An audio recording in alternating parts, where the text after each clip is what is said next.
Coming up on Jerusalem Dateline, a momentous week as President Trump strengthens ties with the Gulf states and returns to the U.S. with signed agreements worth trillions. Plus, analysis from experts as well as everyday Jerusalemites. All this and more coming up on this edition of Jerusalem Dateline. Hello and welcome to this edition of Jerusalem Dateline. I'm Chris Mitchell. U.S. President Donald Trump made a game-changing trip to the Gulf states this week, and he announced a series of bold economic and political initiatives that will have a major impact on the region, the U.S. and Israel. He also warned Tehran that time is running out to reach an agreement on its nuclear program. Here's the series of events from this historic visit. On Wednesday in Saudi Arabia, President Trump met with Syria's new leader just one day after announcing he's lifting sanctions on the country. The move came amidst a flurry of other activity when the president signed a deal worth hundreds of billions of dollars with the Saudi kingdom, encouraged the crown prince to recognize Israel, and issued a new warning to Iran.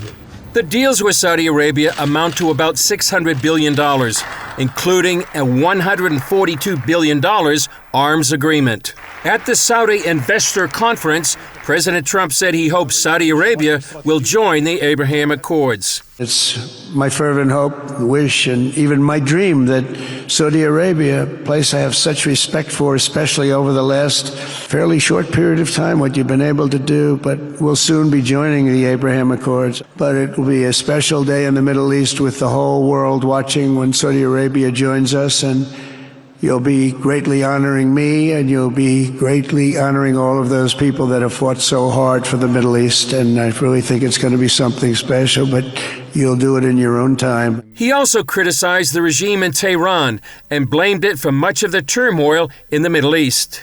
The biggest and most destructive of these forces is the regime in Iran, which has caused unthinkable suffering in Syria, Lebanon, Gaza, Iraq, Yemen, and beyond.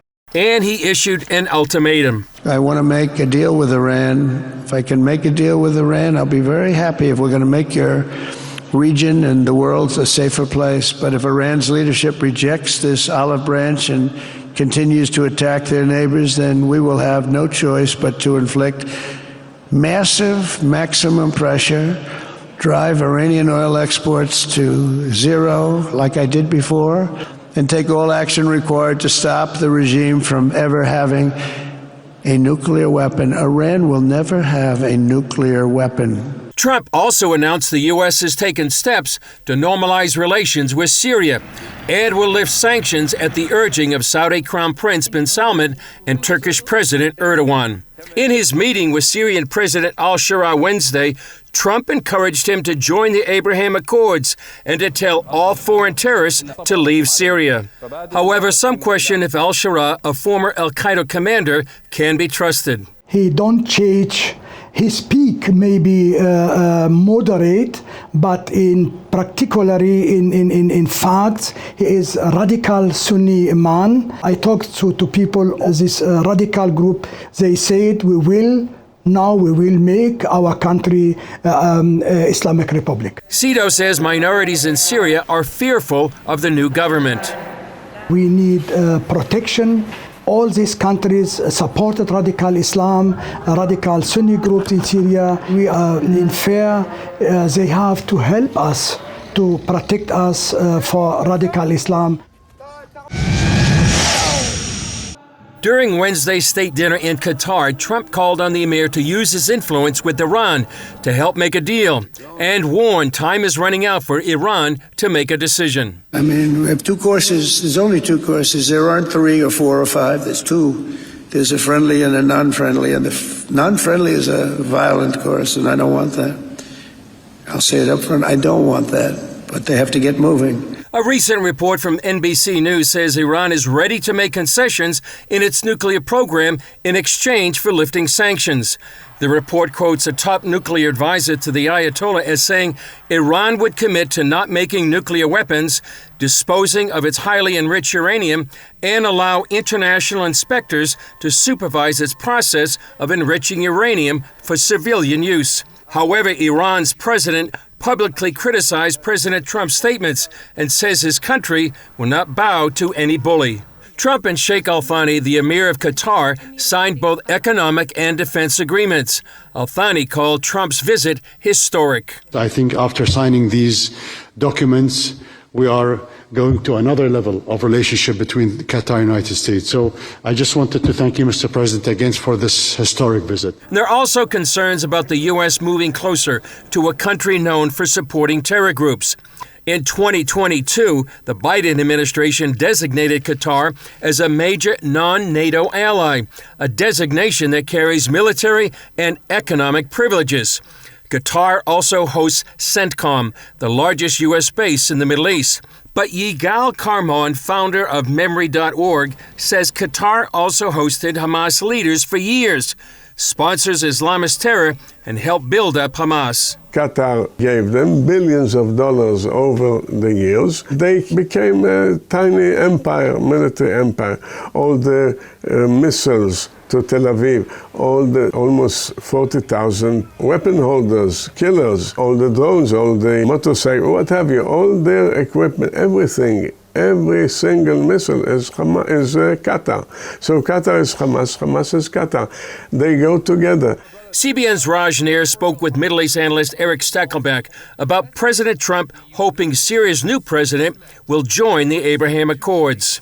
Does he have nefarious intentions towards Israel, or could he truly join the Abraham Accords? In my experience, Raj, covering this for a long time, being on the ground in the region and even interviewing terrorists and former terrorists, the jihadi leopard usually doesn't change its spots. Let's hope that it's different in Syria. President Trump taking a big chance here, but he's doing it at the behest of those Gulf leaders, the Saudis, the Qataris, the UAE. They wanted Syria to join the community of nations. Trump told reporters on Air Force One that despite the fact he's not traveling to Israel, he's not sidelining the Jewish state. This is good for Israel. Having a relationship like I have with these countries, Middle Eastern countries, essentially all of them, I think it's very good for Israel. President Trump ended his Middle East trip to the UAE Thursday. Israel is reportedly quietly opening diplomatic channels with the new Syrian regime after President Trump met with the new Syrian leader Ahmed al-Shara in Saudi Arabia and lifted sanctions against the country. Celebrations broke out in Damascus, and al-Shara hailed the move as historic and courageous. President Trump extended an invitation to al-Shara to join the Abraham Accords, and he reportedly said yes, paving the way for Israeli security officials and Syrian regime officials to meet in Azerbaijan about the possibility of the Arab country joining the Abraham Accords. Regional players are interested in pulling Syria out of the grip of Iran, which propped up the former regime of Bashar al-Assad for years. Trump received a warm welcome from United Arab Emirates President Sheikh Mohammed bin Zayed Al Nahyan. Trump signed more business deals for the U.S. He left the palace in Abu Dhabi after a state dinner on Thursday evening, his last night in the Middle East. In Doha, where talks are taking place for the release of the hostages, U.S. Special Envoy to the Middle East, Steve Witkoff, told other mediators that the U.S. doesn't plan to force Israel to end the war in Gaza. Many Israelis were concerned by President Trump's meetings, deals, and offers to leaders that Israel doesn't have good relations with.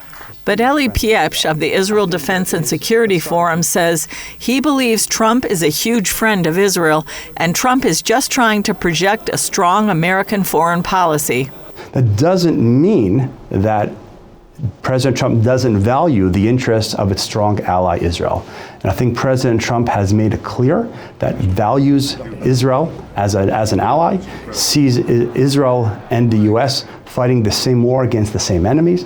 Israelis in Jerusalem had mixed feelings about Trump's visit. I'm happy he's in the region. I'm not happy he didn't visit Israel.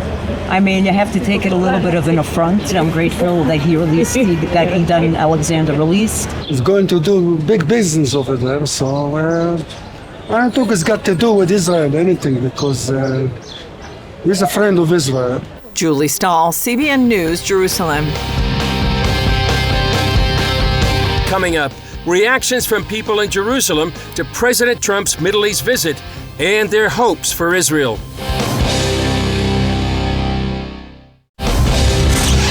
As you saw in our last news update, Israeli reactions to President Trump's Middle East trip range from criticism to support. Here are some more thoughts from folks in Jerusalem as captured by our Middle East correspondent, Julie Stahl, and our crew. So what do you think about President Trump's visit to the Middle East? I'm afraid of it.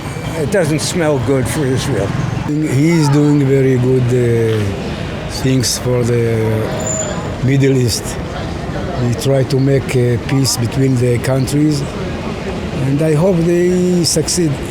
I think he's doing things behind Israel's back for his own interest, and that's fine. But I think in this, our prime minister failed. In one side, I believe in him because he's support Israel, but in the other side, it's look like his benefit is more important to him than to bring us our kidnapped hope.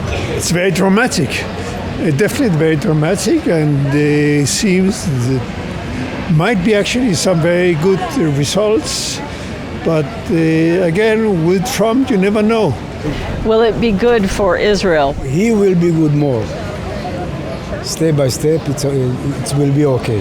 To tell you the truth, it's impossible to know because Trump is unpredictable. He can suddenly change. Tomorrow he can be a friend of Israel's. Today he's not a friend of Israel's, apparently. I think it's great. The more peaceful Arab neighbors we have, the better our life is here. I'm running to the shelter every day. It's not fun. Very hard to explain to Americans who live in America what it's like to live in a state of war. You know, thank God there's an Iron Dome. If there weren't, this place would be decimated. So. If he succeeds making a ceasefire and get the hostages out, it will be a very good thing for Israel. I think that a people that believes in God and goes in the way of God will manage. Because of this, I say this about Trump. Every leader that works on behalf of the Jewish people goes in the way of God, God will work on his behalf. What do you think the way forward is for Israel? We must stop the war, and we try to make peace with other countries. First of all, stop the war in exchange for all the hostages. Return all the hostages home. And if he wants to go to war against Hamas after all the hostages are home, I have no problem with that. In a perfect world, all our neighbors would be peaceful with us. But if they're not, you have to fight back. Like I said, I'm a big believer in peace through strength. Got to get the 2 million Arabs out of Gaza. We can't rebuild it. Israel can't go on this way. I believe we need to be together and not to fight each other, because we are one nation and one religion, and we need to stay together. When we come back, a look at President Trump's trip to Saudi Arabia and how it could affect the lives of Israelis. So, was President Trump's visit to the Middle East good for Israel or not? Military expert Eli Pieps shared his thoughts about the trip and the stop in Saudi Arabia in specific with our correspondent Julie Stahl in our Jerusalem studio. Take a look.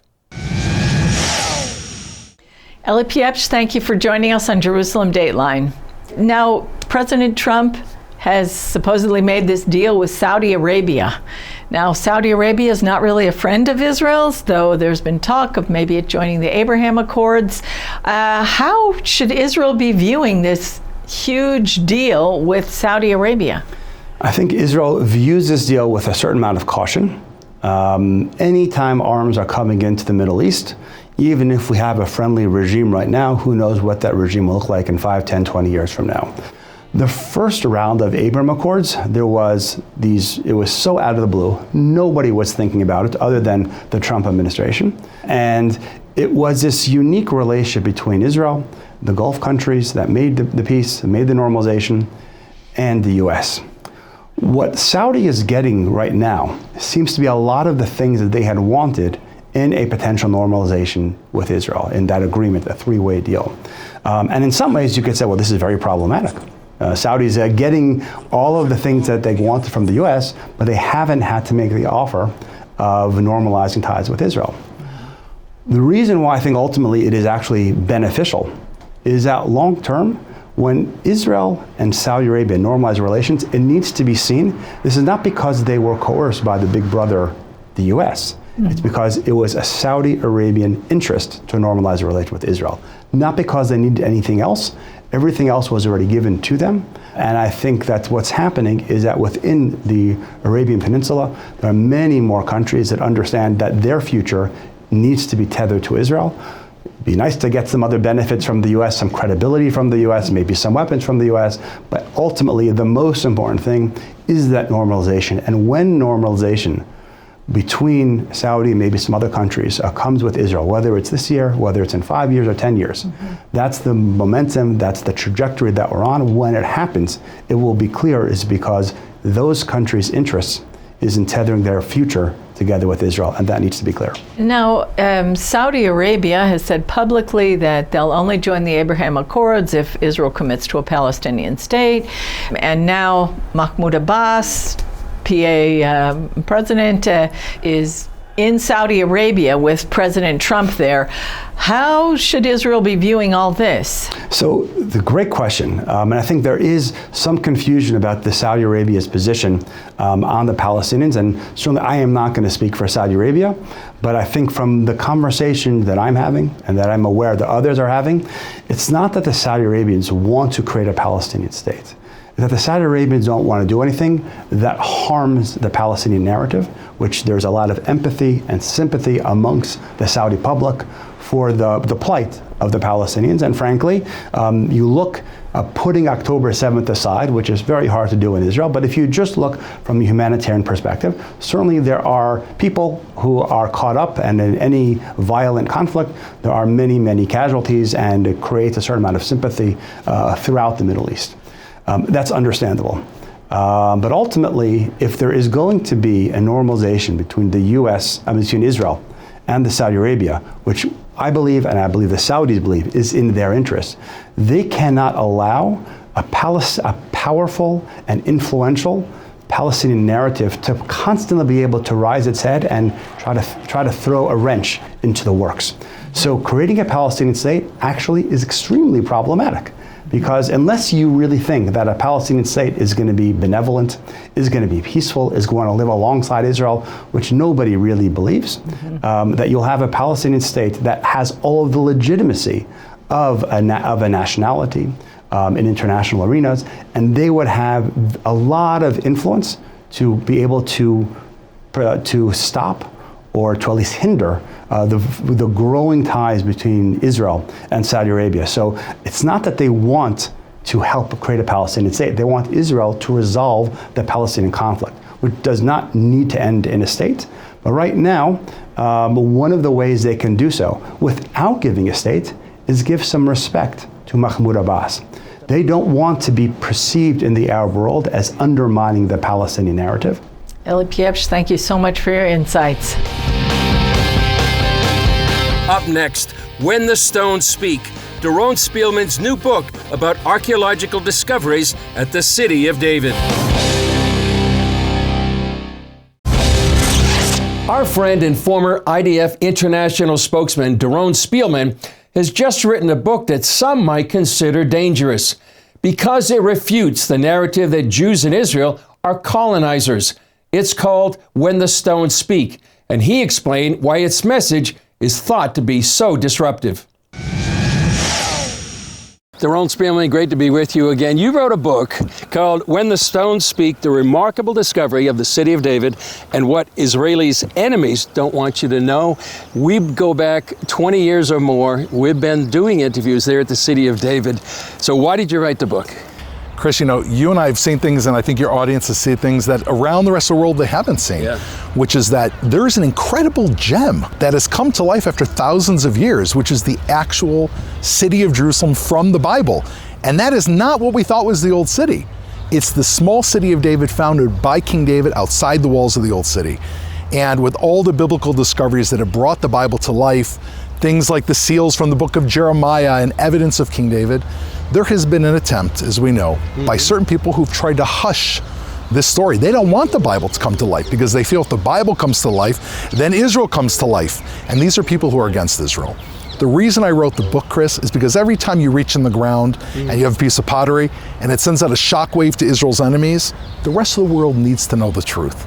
And this is the truth that they didn't want us to know. How does what you've been discovering for the last 20 years or more in the city of David, how does that refute what they've been claiming? I'll give you one example. So we have the seal from the Bible, from the book of Jeremiah, of the minister of King Zedekiah who tried to kill the prophet. Now, we have his name, Yuchal ben Shlomiyah, in ancient Hebrew from beneath the ground. His name was found from a tablet that was written 1,200 years before Islam. Now, if you're right now teaching an entire Hamas and the Muslim Brotherhood, teaching an entire generation of Palestinians and Arabs throughout the Middle East, that the Jews are colonizers in their land, how can I be colonizing my land if I was here thousands of years before Islam was even created?